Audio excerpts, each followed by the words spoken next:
possible 2008. Who is our president? And look what's happening at the border.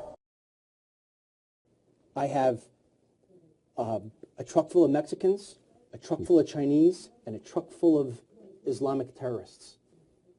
What truck do you not want entering the United States? Chinese. Do you think President Obama believes that there are Chinese coming over the border through Mexico? I don't know. I'm not certain, and that is where we may disagree. I'm not certain how much we have to fear Chinese coming across the border. In this part of the world, we don't have a lot of tourist attractions, but this is one of them. This is an emergency distress beacon. And most people find it curious that it's in 3 languages, English, Spanish, and Chinese. And since the last time we were out here, they've even been so nice as to add a 5-gallon bucket of water, courtesy of the United States government. This has been here at least a couple of years. They put it here for a specific reason because this is the point that they travel quite a bit. There are 8 of them along the Texas border. I have a question for you. Why do you think that sign should be down along the border in Texas? Written in English, written in Spanish, and in Chinese. The government made that, Congressman. Our government? Yes. I mean, you've been in Congress for 22 years, right? Right. Okay. Has anybody ever showed you that picture before? No. Nobody's ever, no. nobody's ever No. gone to one of your hearings and said, look at this picture. No. No. Marketing 101. Make your advertisements to the people who are going to read them.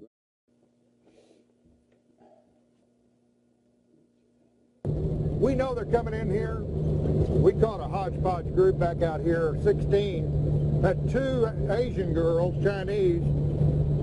They both spoke English. But both of them paid $50,000 each to come in here. Okay. Oh, yeah.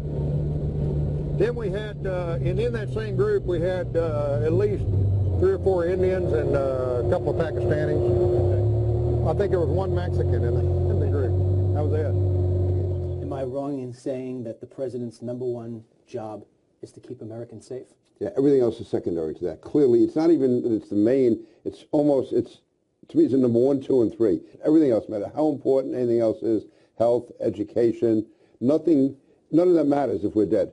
How would you describe President Obama's attitude toward the war on terror? I would say it's very schizophrenic, damaging, and it's been very frustrating. So, Congressman, what you're saying is that the #1 job of the President of the United States is being handled in a schizophrenic manner. Yeah. So in the months ahead, I will continue to engage Congress to ensure not only that our targeting, detention, and prosecution of terrorists remains consistent with our laws and system of checks and balances, but that our efforts are even more transparent to the American people and to the world. We cannot look back years from now and wonder why we did nothing in the face of real threats to our security and our economy. Shortly after President Obama's State of the Union address, his administration allowed 2,000 of the most dangerous illegal aliens detained in U.S. prisons to be released into the general public. The White House blamed this on looming budget cuts that would not take effect for another 30 days. Janet Napolitano denies any involvement. I sent an email to the Department of Homeland Security in which I asked, if the funding to detain 2,000 criminals was no longer available, why not release Americans whose sentences were coming to a close in the near future? I did not receive a reply. As of April 2013, the whereabouts and names of the released criminals remain classified.